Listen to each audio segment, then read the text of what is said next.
morning. As you know, we are developing a completely new hybrid powertrain for the future Bugattis. Powertrain is extremely complex, timing will be very compact, so this will be a huge challenge to reach the performances that we're targeting for these powertrain systems. I've had the pleasure over the years of being involved with a number of engine programs, from motor racing to a number of hypercars, but this for us is still a thrilling and an amazing project. If I had to describe Bugatti in a single word, I would say avant-garde.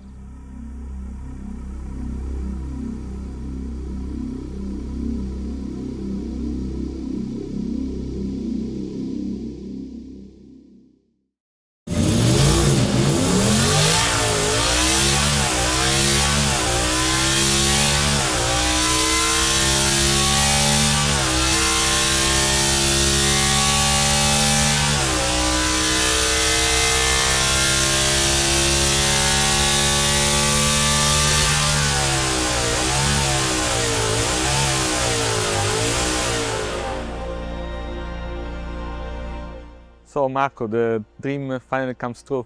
Yes, I remember the first time you talked to me about this engine. I think we were on a cell phone and I asked you to repeat again because I thought I misunderstood what you were saying, but actually, yeah, became true. V16 natural aspirated is probably the biggest engine ever. What do you think? What is... I thought I would have never had the opportunity to work on such an engine for the rest of my life, especially considering where all the other automotive industry are going. So yeah, it's a very emotional engine.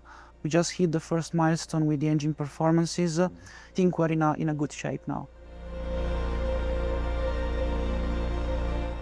Also, what amazes me is the size, the length of the engine. No? It's probably 1 meter long, so you can imagine the crankshaft inside are huge, really unique characteristic, isn't it? Absolutely true, especially if you consider that on top of the engine there will be a transmission, which is going to be a longitudinal transmission. So the length of the whole rotor, engine plus transmission, is going to be something which has essentially never been done in the automotive industry. So the next step will be to not just make the single testing of the single components, so the engine in this case here in Cosworth and the transmission in the other facility, but the real challenge will be to merge them together and ensure that the system is working properly when connected.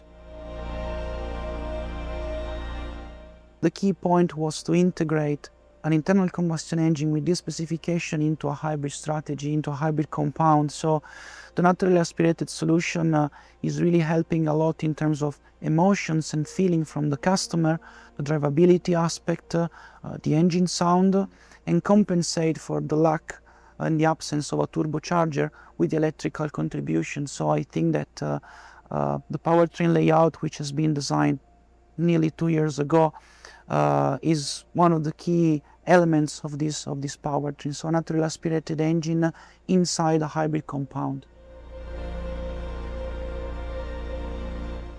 Marco, the plenum, I think we have done, I don't know how many versions of this plenum.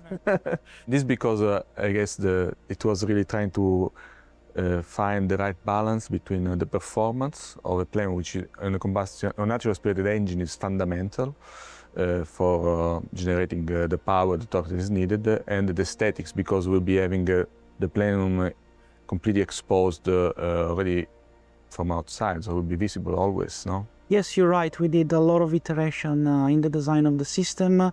And yes, you're fully right that the intake manifold and the plenum is basically the key element to guarantee the performances of a natural aspirated internal combustion engine.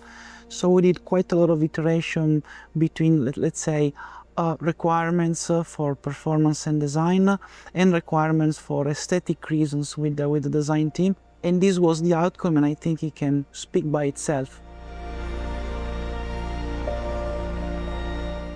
It's really about all the experience, the emotions that this powertrain is going to deliver. There is anything around, there won't be anything around with the naturally aspirated V16, which is going to have this unique sound. Combined with this electric powertrain that will give a beautiful throttle response, it's very engaging. This is a more, let's say, soft not to say hard numbers, it would make the experience really, again, uncomparable. This is going to be the only car in the world with a V16 engine. Bugatti is all about elegance and all about bravery. It's doing something that's never been done before and doing it in a beautiful fashion.